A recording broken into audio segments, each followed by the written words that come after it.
Eh ben, bonjour à toutes et à tous. Bonjour à tous. Bienvenue pour cette nouvelle dégustation. Aujourd'hui, on est le mardi 6 décembre. Donc, hier, on était avec le château Grand Corbin d'Espagne dans le Bordelais. Aujourd'hui, on va traverser la France et on va aller dans l'Est. On va aller en Alsace, plus précisément dans le Haut-Rhin, à Mittelwihr.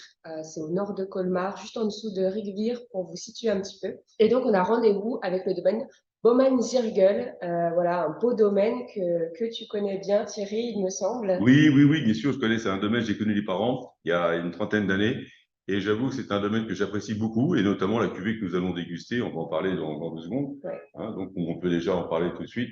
On va goûter donc un des grands crus, un des 51 grands crus d'Alsace que nous avons, ça s'appelle le Schönenbourg, et c'est vraiment un très beau terroir qui est bien exposé à l'est, au sud-est, c'est des marnes, ce qu'on appelle des marnes grises, donc on a vraiment le côté minéral, le côté terroir qui s'exprime vraiment passionnément. Et donc là, on va être sur un joli Riesling. Ouais, C'est un c'est Riesling un du Riesling, Riesling ouais. 2019. Donc, on va retrouver déjà les caractéristiques un petit peu du cépage Riesling, bien sûr, hein. Les notes un peu de fruits, le côté floral, même ces notes souvent un petit peu qu'on appelle un peu hydrocarbures, nous, dans le métier de la sommellerie. Mais vous allez voir, on va goûter ensemble et après, on va avoir une belle longueur en bouche, une belle fraîcheur et on verra comment on peut déjà les accorder à table parce que les vins d'Alsace sont des superbes vins de monocépage principalement, mais c'est avant tout des grands vins de gastronomie. Eh ben super. Et donc du coup sur cette appellation Riesling qui est très connue du coup en Alsace, qu'est-ce que tu peux nous dire sa particularité? Et puis là, en l'occurrence, c'est un grand cru, Oui. donc Alors, le Riesling, c'est un cépage qui vient donc d'Allemagne, hein. C'est pas un cépage à l'époque, au départ français. C'est plutôt un cépage allemand. Donc, il est planté chez nous en Alsace. Quand il est planté dans la plaine, il donne des vins, on va dire, plutôt faciles à boire, fruités, un peu vifs. Mais c'est dans l'esprit. Par contre, quand il est planté sur un des 51 grands crus, d'Alsace, ce qu'on appelle les grands crus, là, par contre, il exprime vraiment le terroir. On appelle ça, nous, un petit peu les sommeliers, c'est souvent des éponges à terroir. ok. C'est-à-dire qu'ils arrivent à un petit peu à pouvoir à s'immerger et puis à retranscrire vraiment tout ce qu'il y a vraiment dans le sous-sol. Voilà. Et le Riesling, comme notre cépage Chenin qu'on va voir plus tard dans la Loire, Ok, il est souvent un petit peu, il est capable de faire des très jolis créments d'Alsace, d'accord. donc vraiment des vins effervescents, des secs, des demi-secs, et les belles années, ils arrivent à nous faire donc des vendanges tardives et voire encore plus rares, ce qu'on appelle des sélections de grains nobles, Ok. donc des vins qui sont vraiment atteints de la fameuse pourriture noble. Donc vraiment un très beau cépage, et là vraiment chez nous, en Alsace, là, bien exposé, souvent est, plein est. Et donc là, on a vraiment une belle minéralité. Eh ben super. Tu peux nous parler du coup du terroir, du domaine, Oui, bien comment sûr. ils élèvent leur vin. Donc, le domaine Baumann-Zirkel, donc c'est un domaine historique, familial, hein. Donc, les parents étaient là, que j'ai connu, moi, une trentaine d'années. Les enfants ont pris la suite. Et donc, comme beaucoup de domaines français, tant mieux, ils ont apporté leur petite patte un petit peu personnelle. Il y a la fille, il y a le fils, et chacun apporte un petit peu ses idées, un petit peu novatrices. Et je trouve que c'est très intéressant parce que l'esprit est toujours là, bien sûr, l'esprit est toujours là, Et mais bien ils sûr, innovent. ils innovent aussi bien dans les vinifications, bien sûr, dans les cuves thermorégulées, dans les élevages. Il y a quelques élevages un petit peu aussi en grès, en amphore, un petit peu ce qu'on appelle les amphores à tort, mais c'est plutôt des jarres, quoi. Et donc de D'accord. façon aussi traditionnelle. Mais surtout, le Schönenbourg est assez réputé, hein. Ils sont 51, mais il y en a qui sont vraiment relativement peu connus et peu utilisés. Mais le Schönenbourg, c'est un grand terroir, un grand premier cru. Il y a plusieurs domaines qui se partagent ce grand cru. Ok, eh ben super. Eh ben je propose qu'on passe à la dégustation.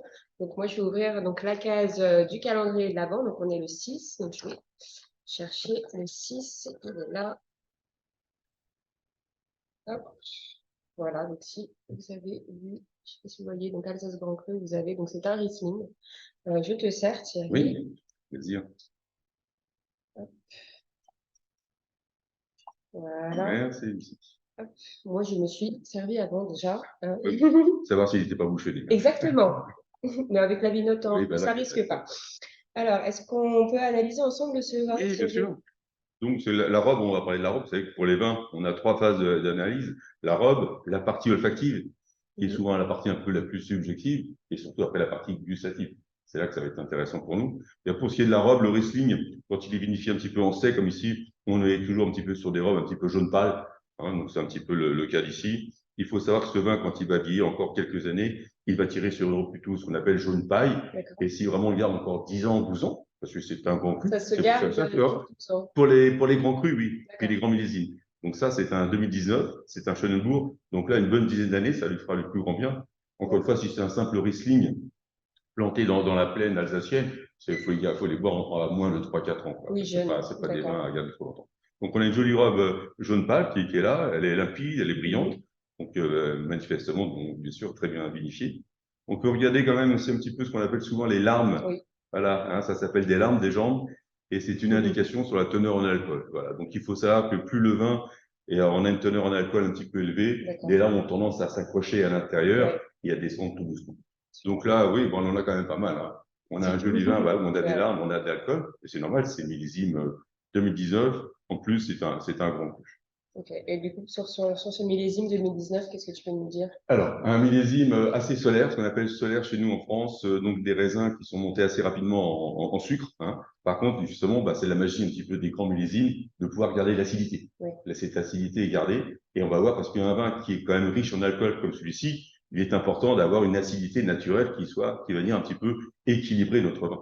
Et c'est ça toute la magie, la magie du vin, entre autres, mais aussi donc les grands vignerons ou les grandes vigneronnes ont toujours ce talent de pouvoir de nous faire des vins équilibrés. Eh ben, super. On passe au nez? Oui, au nez, bien sûr, avec plaisir. Alors, comme d'habitude, donc ça se fait en 2 étapes. Hein. On a une première note. Voilà, c'est un joli vin fruité. On retrouve un peu les caractéristiques du Riesling, hein, des petits fruits frais.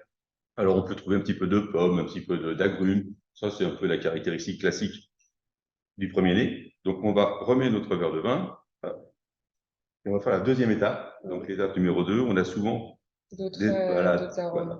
souvent l'intensité déjà bien sûr supérieure. Et après, on a aussi bien sûr d'avoir d'autres familles d'arômes qui apparaissent. Alors, je sais pas si tu les sens aussi, Lucie, comme ça. C'est des notes un peu plus florales. Oui, ok, je suis d'accord. Des notes de fleurs blanches. Hein. Alors, souvent, c'est l'acacia, le pépine. C'est ce qu'on retrouve. Là, je retrouve des notes de fruits aussi, mais un peu des fruits compotés, un peu des notes de pêche blanche, des fruits, ce qu'on appelle des notes du verger, des fruits du verger. Voilà, donc la pêche blanche en fait partie. En tout cas, c'est joli.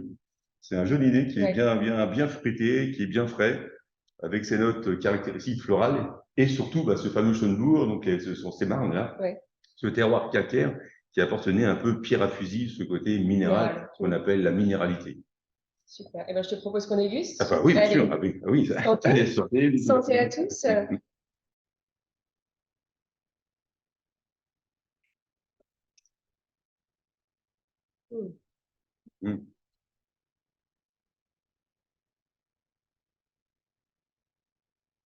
Alors, je vais terminer ici, mais on est sur un vin avec un bel équilibre. Il est sec, il est frais. On a une belle attaque en bouche, on sent que c'est nerveux, mais c'est présent. L'équilibre dans le milieu de bouche.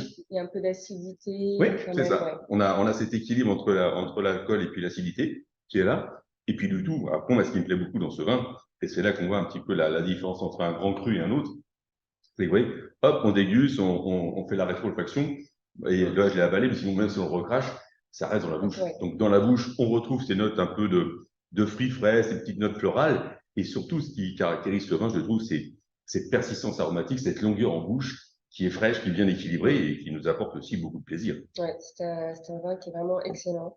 Et du coup, tu le conseilles avec quoi en accord? Donc là, on est sur un grand cru, donc différent d'un simple Riesling où j'aime bien sur la choucroute, sur les fruits de mer. Et là, on va monter un petit peu de gain, voilà. Donc tout ce qui est des crustacés un petit peu chauds, hein, faut pas hésiter à mettre un petit peu sur des homards, sur des langoustes, tout ce qui est un petit peu, ne serait-ce que les poissons un peu crémés, des poissons en sauce, de la viande blanche. Et puis, si on nous sort à la période, c'est les coquilles Saint-Jacques encore. Ah bah oui, Donc des belles coquilles Saint-Jacques, voilà, des belles coquilles Saint-Jacques, ce qu'on appelle un nanage, là, un peu crémé. Et ce vin, on aura cet équilibre donc, entre l'acidité du vin et aussi donc le côté un peu gras, crémé des coquilles Saint-Jacques. Super. Et du coup, si je veux le servir à Noël avec des coquilles Saint-Jacques, tu me conseilles de le servir à quelle température? Alors, très bien, ça c'est une bonne chose. Je suis toujours attentif, moi, en tant que sommelier, à cette température, pas trop frais. D'accord. Hein. Les vins, voilà, exactement. Donc plutôt, bien sûr, rafraîchi. Et quand un vin vraiment arrive sur table avec nos amis, avec la famille, quand on le sert, vraiment, il faut qu'il soit aux alentours de 10 degrés. Voilà, pas en dessous. Souvent, on a tendance à les servir trop froid quand ils sortent du réfrigérateur. C'est un petit peu, ça casse les arômes. Il faut le laisser un petit peu peut-être on le rafraîchit et puis juste avant, on sort 10 minutes, un quart d'heure, le temps de servir. Et vraiment, quand on va le déguster avec nos coquilles Saint-Jacques, il faut que le vin soit aux alentours de 10 degrés. Eh ben super. Je te remercie Thierry. On va conclure. Donc merci à tous de nous avoir regardés. On vous donne rendez-vous demain pour une nouvelle dégustation. On sera dans la vallée du Rhône. Voilà, donc pour déguster un nouveau vin. Donc merci à tous. Merci. Au revoir. Merci Thierry. Je t'en prie, Lucie.